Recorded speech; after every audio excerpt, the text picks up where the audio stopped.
does building relationships and connecting with students benefit your teaching method? Because, like, sometimes there are teachers that come to work, they do just that, their job. They have a duty, they take roll, they have a procedure that they follow. They're not being really personable with the students. They're not really being open, having different conversations other than the curriculum. So what it sounds like you're asking or saying is that, because I mean, when I hear you say something about a routine, like me myself, I have my own routine. No. But what I think that you're alluding to, or what I understand you to be saying, is that for teachers that may not necessarily, how does that benefit me versus teachers that don't necessarily lead with trying to build that emotional or have a relationship with students? For me, it helps. I mean, like I said, when it comes to discipline and stuff, because I really don't write referrals or do that. I will have a student go sit in another teacher's class. I've done that before. If the risk of the learning environment is detrimental to that student's interaction with me in the classroom at the time, or they just for whatever reason, whatever they're doing. But my thing is, I like to deal with everything in the class. So me taking time to build those relationships, I learned how to.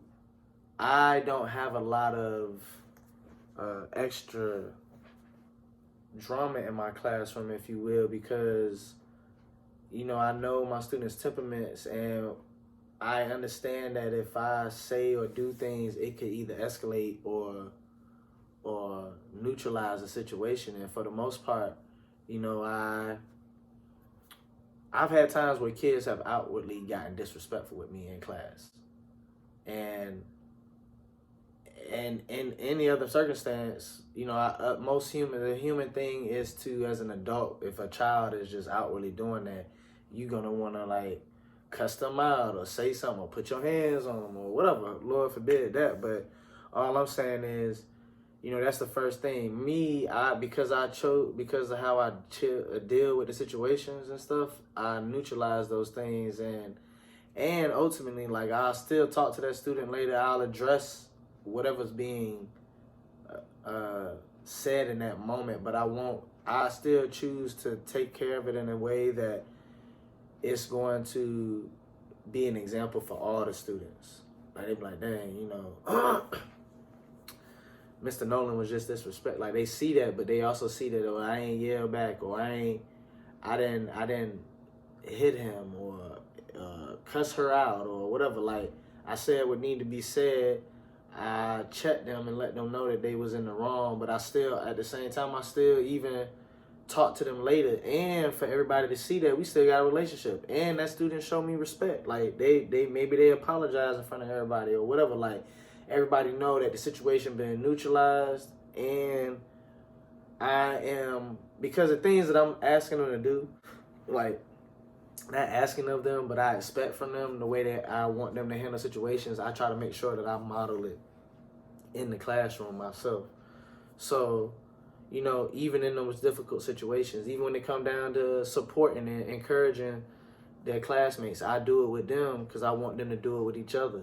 So when it comes to handling conflict, I don't mind outwardly showing them the way that I expect them to handle it. I don't want them to have to resort to fighting or it getting physical. And when it comes to being verbal, trying to help them understand their emotions and still choosing what to say and how to say it, how to express themselves in that moment, to express that hurt without trying to hurt the other person, to get the other person to see that, dang, what I said was really messed up. This is what you did that bothered me, and being specific instead of just saying, oh, you stupid for that, or da-da-da-da-da. Like, I try to take time to do that in the classroom. Does it always happen or whatever, or do I always see the fruits of my labor that school year? No, but from time to time, I have students come back and tell me, Mr. Nolan, I really appreciate, what you said and the time you spent talking to me, because that really helped me out, and, da-da-da-da-da. They some of them realize it after the fact, but,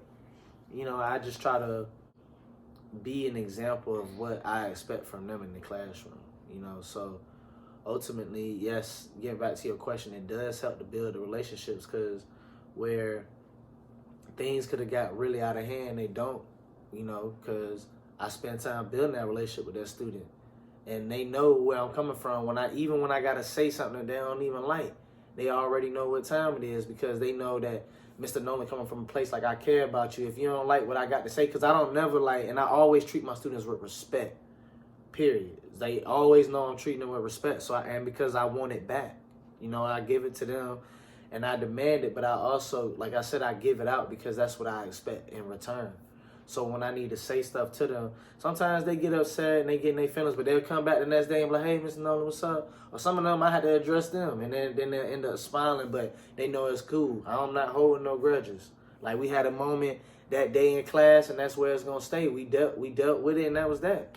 Like, when I see you the next day, what's up? It's brand new. It's a new day. We ain't holding on to that. You know, and if you are, then you're in the wrong place. You're with the wrong teacher.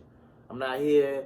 I'm not here for that. You know, that's not what my job entails. You know, I'm here to really be a model and example for how to do certain things. You know, hopefully how to handle situations in your life other than just, you know, my primary job is teaching you mathematics. So that's what I do, teach math. But you know, like I said, just really, you know, making sure that my students understand that I'm there, why we here, and you know, just having a good time while we doing it, you know, to the best of our ability. So.